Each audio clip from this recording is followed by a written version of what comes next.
Okay, for those who don't know it, years ago there was only allowed 8 characters in the file name and 3 characters for the extension. And that went there for a while, and there were a couple of revisions until we have what we have now. But as you might guess, the Atari system built back in those days suffered from the same limitation of 8.3.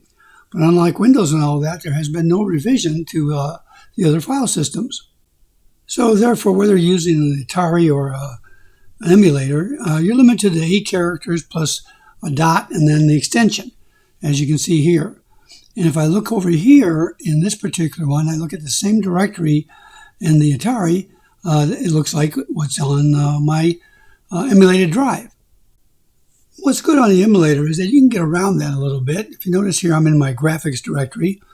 And if I open it up, I'll see the same 3 directories like I talked about earlier that I see over here in the Windows directory system. So I'm going to create a new directory with the entire name for Cyberscope. I'm just going to type it all in here, and there it will be, okay?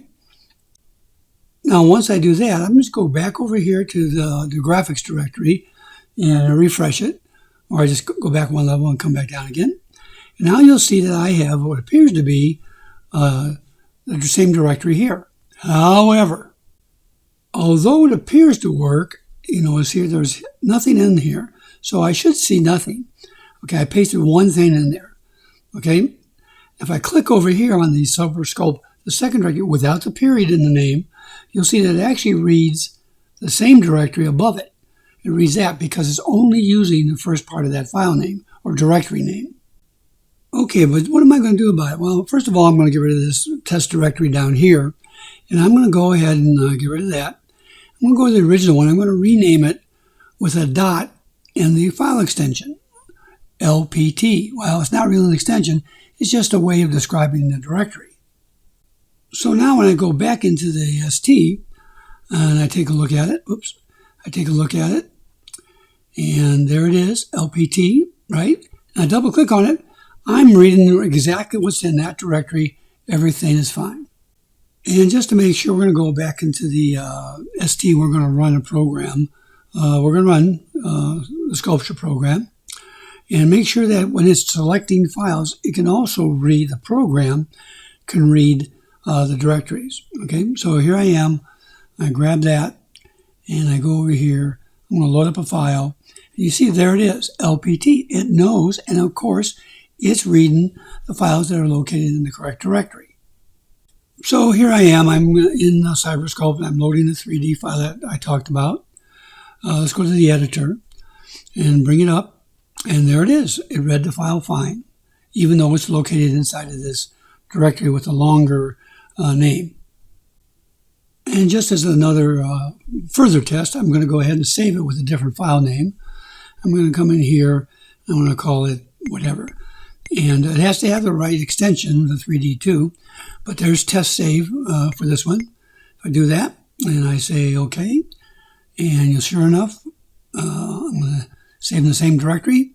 Come over here. You'll see on the right it populated there inside of the Windows directory.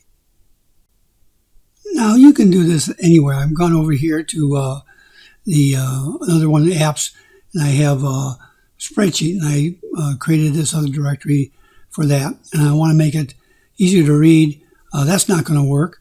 What I need to do is have 8 characters and then a period afterwards and any characters else I want for that directory to make it easier to read. Now, as you can see, I did it for the LDW spreadsheet. It's marginally better than the other one. But again, if we run the program, it works fine and loads up the proper files and operates with this particular tweak to the directory structure. And I've tested this with some music programs and everything. As long as the directory structure, it has the dot in it, it obeys the rules, they will go ahead and load up the particular spreadsheet or whatever file you're working with just fine. Now, this doesn't just apply to business-like stuff. It also applies to games. And here I'm going to change the desktop name. You don't have to obey any rules here. You can just fit whatever characters you can fit in and say, okay, and it appears on your desktop just fine. And just a quick reminder, you always have to save your desktop whenever you make a change like this. But if you organize your games into names or even directories with a collection of games. As long as they follow that 8.3, your Atari ST should read them fine. Hey, if you enjoyed this video, don't forget to like it. And if you want more, you can just click on subscribe. You can also follow me on Facebook or Twitter. The links are in the description of the video.